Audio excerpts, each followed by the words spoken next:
Hello and welcome to my coverage of Game 1 of the Indianapolis Open. And what we're going to see here is my opponent begins the game with 1 e4. So pawn goes to e4 and I play c6, introducing the Carl Khan. d4, d5, knight to c3, supporting that pawn on e4. I capture, the knight captures, and I play my knight out to f6. My opponent here played knight to g3. And what we note in this opening so far is the knight's gone from b1 to c3 to g3, so that's 3 knight moves. And having already got it to move 3 times, I said, you know what, why not go ahead and chase it again with h5? And you'll oftentimes see this in strong players' games where when they see a knight on like b3 or g6 or b3 or b6 on these squares, that oftentimes launching a pawn on the a or h file at them will gain some time, right? So it's an idea to gain space and time. You're gaining space with the pawn and some time because the knight has to move again. And so my opponent wisely here plays h4 and says, no, not going to give you that extra time on my knight, especially without having a good square to go to, right? So right now that knight on g3 would have had to go to e2 as the e4 square is controlled by my knight, and f5 by my bishop, right? So other choices, maybe bishop to d3 would have been an idea to help the knight come forward. That would have been another way to play, or accept the fact it's going to go back to e2. But anyway, plays h4 to stop that kick of the knight.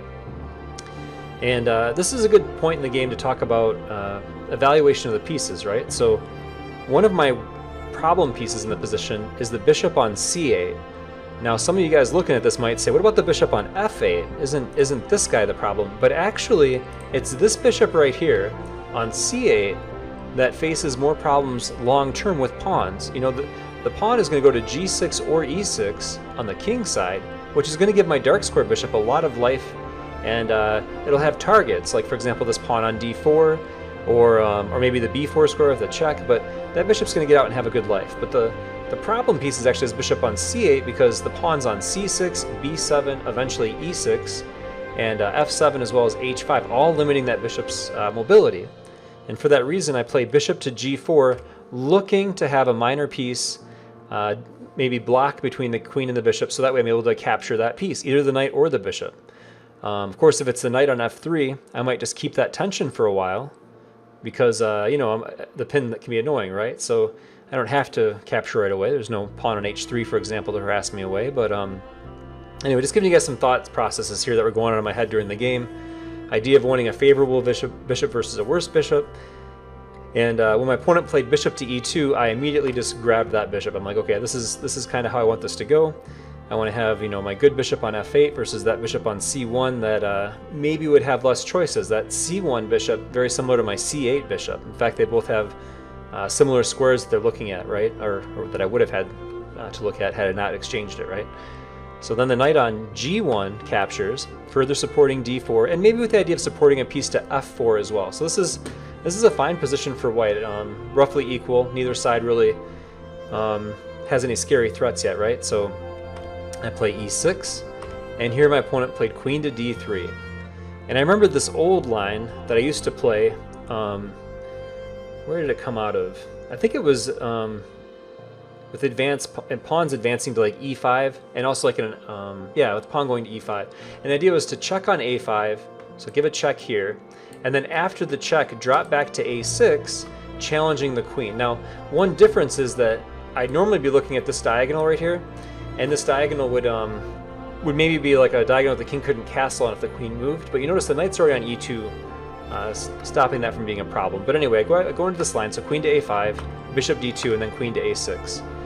And I'm also pretty confident with my endgame, and I wanted to use a slight advantage and try to win the game, basically. So get my knight out here, and the slight advantage I'm referring to right now is actually my bishop being better. Now, interesting thing though, so I say this to you guys, my opponent plays a3, and I don't know, something about this move made me feel like I needed to be fast. Like I was like, man, if I allow b4, then maybe I don't get it in c5, and maybe I need c5. I wasn't sure, but you kind of get things in your head, especially in a tournament game. You get kind of nervous, or you get thoughts about not wanting to get behind or lose pawn thrusts that are important for you to equalize or have chances to win. And somehow in my mind, b4, c4, like just having these queenside pawns coming forward and maybe getting a queenside majority depending on how how the pawns get resolved here, I began thinking I could have some serious problems. But actually, through my move, create that queenside majority should white take, right? So they'd have a 3-on-2 on the queen side, and I'd have a 4-on-3 on the king side. And the reason you want to pay attention to majorities is because the side where you have the majority is often the side where you can create a passer. The queen side majority is seen as pretty strong usually, because if you get the majority on that side of the board, usually the king will have castled king side, putting him further away from supporting or maybe stopping the pawn that gets created, right, the passer. So of course neither king is castled yet, but still in general just something to be aware of. If your opponent has a queenside majority and you've castled king side, definitely be concerned about like an outside pass pawn, like the A pawn, and having your king not be able to get to it, right? So anyway, so I play the c5 break, and my opponent plays bishop to e3. And it's funny how this game's gone, you know, so I'm talking about I want to keep this bishop around, it's a bad bishop. But then again, you're playing chess and you're having all those thoughts, like, you know, bishops are better than knights. You know, everybody kind of has this opinion that bishops may be slightly better than a knight. So of course, my mind goes to what if I could take this bishop? And I play knight to d5. My opponent captures and I take the bishop. And I'm thinking about things when I do this, like, you know, g6, bishop to h6, pressure on e3. And yet somehow in the game, when I played g6, my opponent played knight to e4, I began to feel differently about my g6 move. I'm like, oh, maybe I should have been more concerned about the weakening of the f6 square, right? Because now this knight could hop in there with check, and somehow now with this knight on e4, I also can't play bishop to well, I can, but I don't really want to play bishop to h6 anymore. Because if I play bishop to h6, the knight goes check on d6, my king makes movement somewhere, f8, e7, d7, whatever, one of these squares, right? And the knight would then take on b7, while also threatening c5. So I don't know, I didn't like that at all. So I played my bishop to e7, and already I began to feel like I'm not sure that I played this game the most accurate. You know, it just didn't feel, this didn't feel like a great position for me. I feel like maybe even white might be able to get better with like simple moves like rook to d2 and rook to d1, you know, just doubling the rooks on the d file and then anticipating it opening up with a pawn capture on c5 or something. So after g3, I actually played c4. Related to the idea of those rooks doubling on the d file, not wanting them to have pressure on d7 and maybe getting to squares before I could cover them. My opponent played rook over here, and I don't know. I made so many choices in this game that looking back, I'm like, why did I do that again? Like I played f5 here, and right after I played, I'm like, man, these pawns do not look right. Like they just seemed very weak. You know, I've got two weaknesses. When you move the backward pawn here, I create two weaknesses. So now I got weaknesses on g6 and on e6. So that was something that really concerned me during the game. I'm like, I don't know about this. Play the knight back to c7. I kind of expected d5 now, or even after this move and king to f7, I expected d5. But my opponent didn't go that way. They actually played knight back to e2, knight c to e2, and I thought, you know, what do I do here? So I put my rook over because I wanted that rook to be active, and I was really concerned that my opponent was getting to the center before me and could get rooks. You know, just sometimes it's just a difference of like one move, right? Like a rook gets to d7 first, you gotta defend a knight, the other rook doubles, and it's like, oh no, d file forever years, that kind of stuff, right? So these are the worries I was having during the game. Lots of like concerns. I feel like very little of this game was about me thinking about winning. A lot of it was about how do I not lose, you know, which is unfortunate. You want to, when you're playing a tournament, you want to obviously play to win and make best moves and everything. But my opponent was doing a really good job with the knights and really like eyeing squares, right? So the knight went back here, and I'm already thinking about, okay, after knight to f3, the knight will have option of g5 or e5. Good thing I have the bishop on e7. I can play bishop to f6, right? So I play a5, just kind of supporting my idea of like this maybe queenside break in the future, and trying to, it's stronger if I have the queen around, or maybe yeah, I think with the queen or like one more attacking piece would be stronger to go after a kingside attack, but still considering maybe I could create a weakness over there or something. And my opponent plays this, and I go bishop to f6, keeping those two squares where the knight wants to hop in.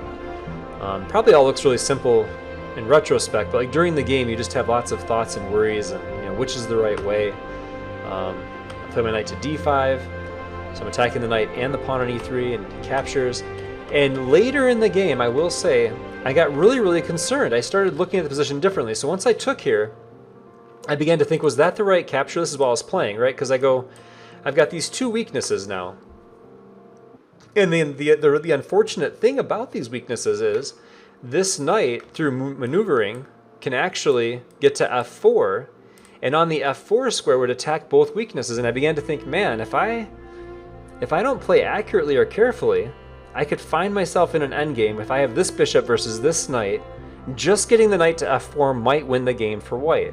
And that was really hitting me hard at one point. I'm like, oh my gosh, like what am I gonna do if that happens? Like, yeah, it is true that all of white's pawns are on dark squares, but when there's this many pawns and the position's so closed, I began to wonder, will my bishop be effective enough to give me the counterplay that I need should these two pieces be on the board together to win, right?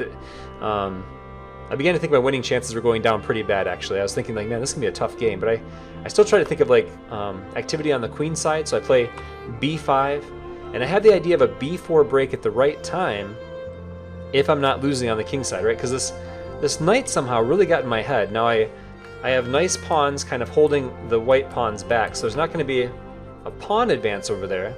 But it's more about, does the knight somehow get to f4, hitting some weaknesses I can't cover very well, and then with the A and B files opening up potentially on this pawn break I was thinking about doing, would white benefit more from that? You know, I was getting kind of worried, you know, how was I going to hold on in this game, right? So he played king to c2, and I played the rook over to b8, again, kind of thinking about that b4 advance, but not yet.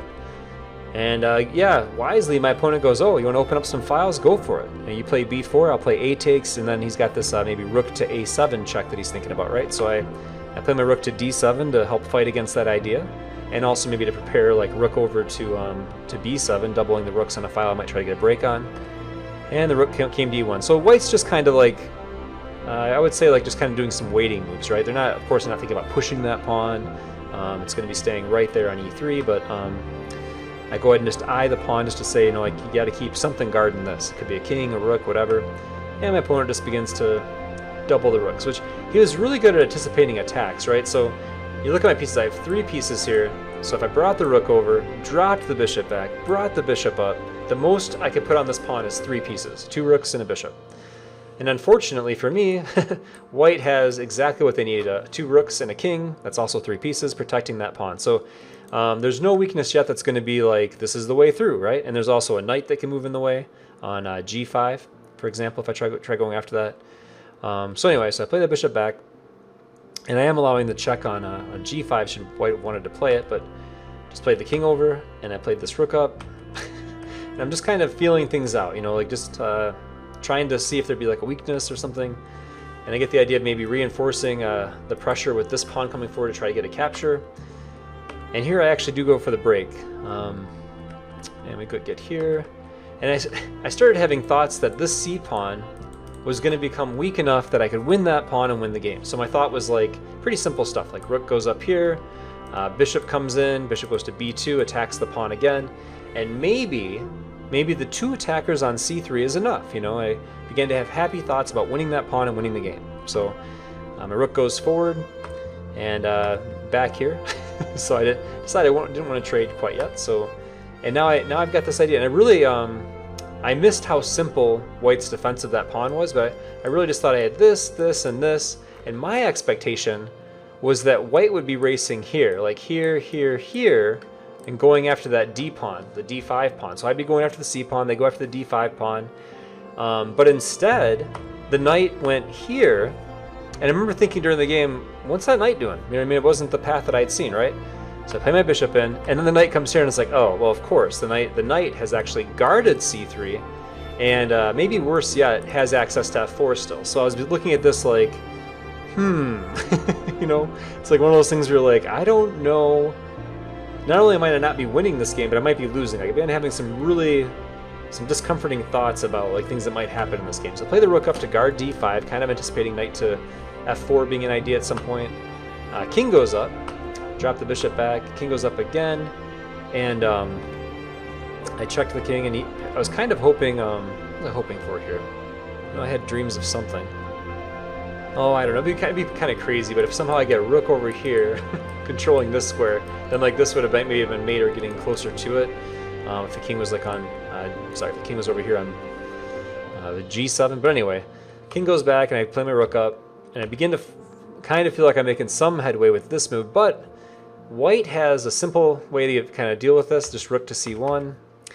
And again, now I'm getting really nervous because we keep talking about these weaknesses, right? So I still have this vision of like a knight eventually being here, and what am I to do against that, right? So I go after this, bring it in, and now my hope is that this pressure is going to make it so that this knight coming here throughout the game will not be too much. And but I was actually nervous about losing here. Somehow, I began to worry that if the king could just like shift over here and kick the bishop away while protecting this pawn, maybe then the knight would be free just to go in and attack my two pawns, and maybe white's actually able to win that game, right? But the king came up, my king moved over, he moves up again, I go up, goes back, I play the pawn forward, and here we began to just kind of dance around, and at this moment I offered a draw. I said king to f6, I offer a draw. Now I was 1958, my opponent was 1848, it's the first round of this tournament.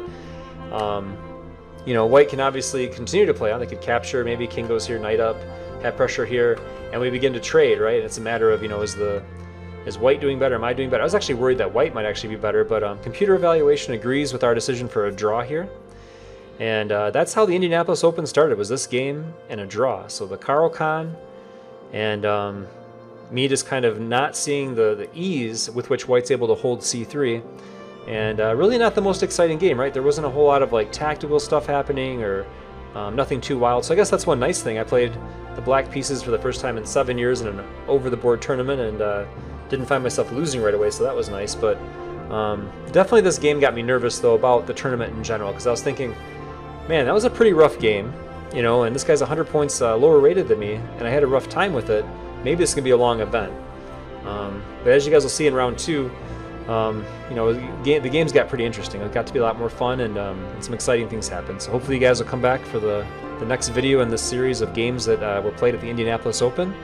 I hope you guys enjoyed this game. I know, you know, draws sometimes are maybe not the most exciting thing to look at after the game, but definitely a lot of thinking and thought processes were happening during the game, and a lot of worrying, over and over again, worrying about that knight coming to f4. So we'll see you guys next time. Have a wonderful day.